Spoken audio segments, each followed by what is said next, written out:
외놈들이 하도 쓰니까 그래서 이제 풀잎처럼 쓰러진 것이지 결코 외놈의 앞잡이가 되어가지고 두 놈이 연합해가지고 우리를 쳐들어올 리가 없다.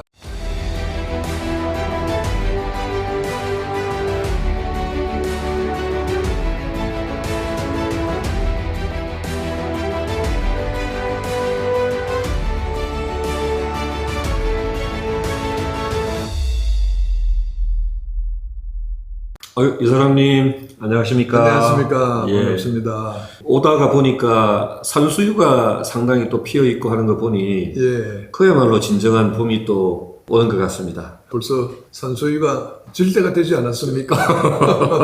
저는 산수유를 오면서 이렇게 봤으니까 네. 지금 뭐 일찍 핀 또 산수유는 지는 것도 있겠죠. 요즘 계절이 그냥 뭐 꽃이 이렇게 시도 때도 없이 예전과 달리 또 그런 상황이니까 그죠? 저희 그 송파의 올림픽 공원의 산수유들은 담합을 해가지고 우리 며칠 날 피자 하는 것처럼 아주 2월 달부터 피기 시작을 합니다. 조금 있으면 아마 질 것 같습니다. 예. 산수유 다 지기 전에 네. 예, 오늘 제가 이사장님하고 그 이야기를 좀 나누고 싶은 부분이 임진왜란이 이제 1592년 4월에 발발을 했는데 이게 왜군들이 속전속결로 뭐 한양도 점령을 하고 거의 뭐 우리 조선이 일본에 다 먹힐 지경까지 이제 가게 됐음에도 불구하고 평소 때 명나라는 우리나라를 아주 뭐 아우국가처럼 생각을 하고 우리도 사대를 하고 그렇게 했음에도 불구하고 아우국가라기보다는 자식국가 같이 생각을 했죠.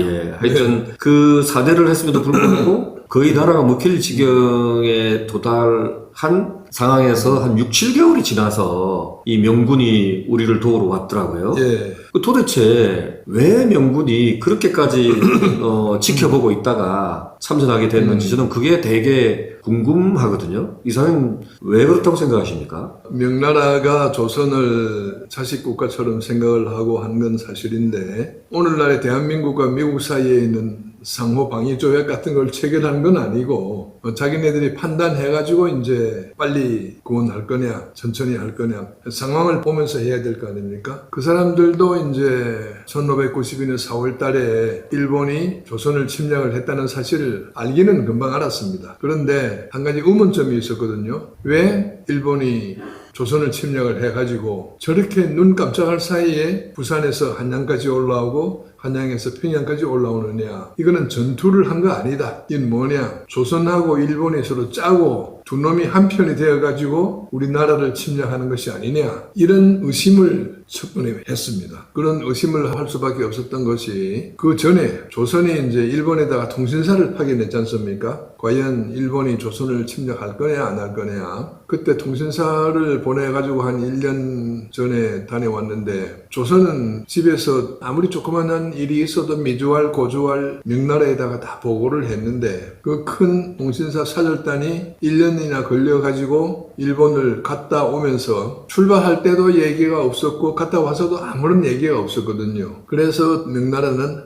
이놈들이 어쨌든 뭔가 구린 데가 있다. 두 놈이 짜고 한편이 되어가지고 우리를 쳐들어오는 거 아니냐. 그렇지 않고서야 아무리 조선군이 허약하다 하더라도 왜군이 상륙한 지 불과 20일 만에 한양을 내주고 4월달에 말씀하신 것처럼 상륙했는데 5월달에 한양을 내주고 6월달에 평양을 내주었단 말입니다. 중국 사람들이 상식으로는 이거는 있을 수 없다라고 생각을 해가지고 주저주저 했던 것이 하나의 이유이고요. 명나라 조정 내에서도 말이 많았습니다. 어떤 사람들은 이 두 놈들이 짠 게 틀림없어. 또 어떤 사람들은 아니 그럴 리가 없어. 조선은 200년 동안 우리한테 굉장히 공손하게 조공을 잘 바치고 우리 주위에 있는 동이족, 서융, 남만, 북적 중에서 제일 얌전하고 말 잘 듣는 애들인데 그럴 리가 없어. 도와줘야 된다. 그런데 또 두 번째 이유로는 도와주려고 하니 군사가 없다 이겁니다. 왜 없느냐. 그때 몽골 쪽에서 이제 반란이 일어나가지고 그걸 지나가러 갔습니다. 이여송이나 나중에 조선을 도우러 오는 이 장군들이 그쪽으로 가서 전투를 하고 있었거든요. 그러니까 돌릴 군사가 없었어요. 그래서 맛보기 조로 요동에 주둔하고 있던 조승훈 군대, 요동 주둔 군대를 한 5,000명쯤 되는데 가서 막아라 이런 겁니다. 그때만 해도 사실 일본의 침략이라는 것을 대수롭지 않게 생각했었죠. 불과 5,000명 정도의 만주군을 보냈으니까 조승훈도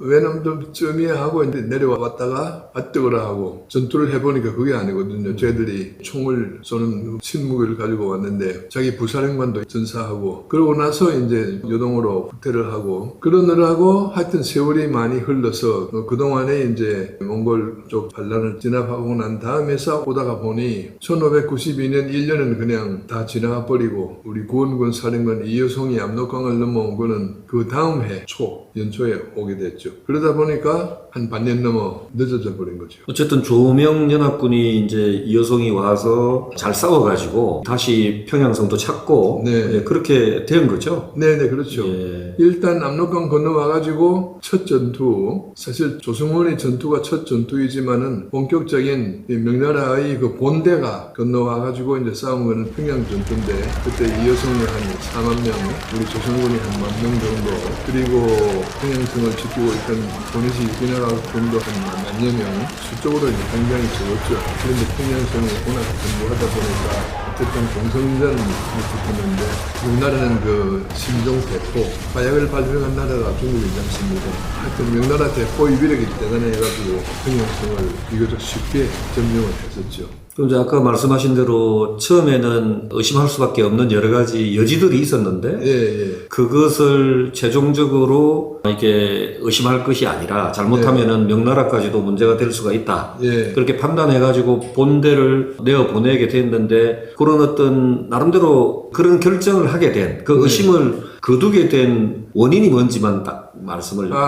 예. 그거는 그 당시에 이제 명나라 병부상서 국방장관이지요. 국방장관을 하던 석성이 누가 뭐라고 하더라도 조선은 우리를 배반하지 않는다. 어쩔 수 없는 사정이고 외놈들이 하도 쓰니까 조선군이 약하다 보니 그래서 이제 풀잎처럼 쓰러진 것이지 결코 외놈의 앞잡이가 되어가지고 두 놈이 연합해가지고 우리를 쳐들어올 리가 없다. 석성은 또 자기 직업이 조선 여자가 되어가지고 상당히 친조선파였다고 합니다. 그런 것이 결정적인 요인이 됐다고는 뭐 장담할 수 없지만은 판단을 잘했어요, 석성이. 그래가지고 이제 일단 이건 대규모로 지원을 해야 된다.